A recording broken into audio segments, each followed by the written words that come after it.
Hello বন্ধুরা, চলে এলাম আবার একটা নিউ মিনি ব্লগ নিয়ে। আর আজকে সকালে ঘুম থেকে উঠে ভাই রোদ পড়ছিলাম, আর রোদে কি তাপ বলবে। আজকে ভাটা দেওয়ার জন্য মাটির উনুন থেকে মাটির হাঁড়ির থেকে সবই রোদে দিচ্ছে, কারণ আজকে রোদের এতটাই তাপ। তোমরা একবার নিজেদের চোখে দেখে নাও, টাওয়ারের উপরে সূর্য দেখা যায়। যাই হোক, তারপরে আমাদের রাইডার চলে আসে, আর রাইডার এসে বলে দেখ আমি পেছনের চাকা তুলছি।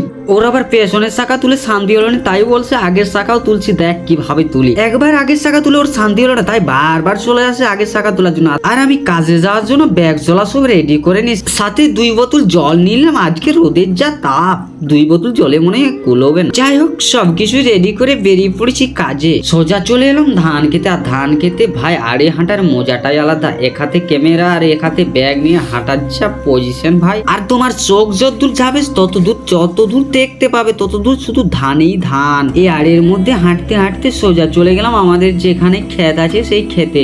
আসলে এই ক্ষেতগুলা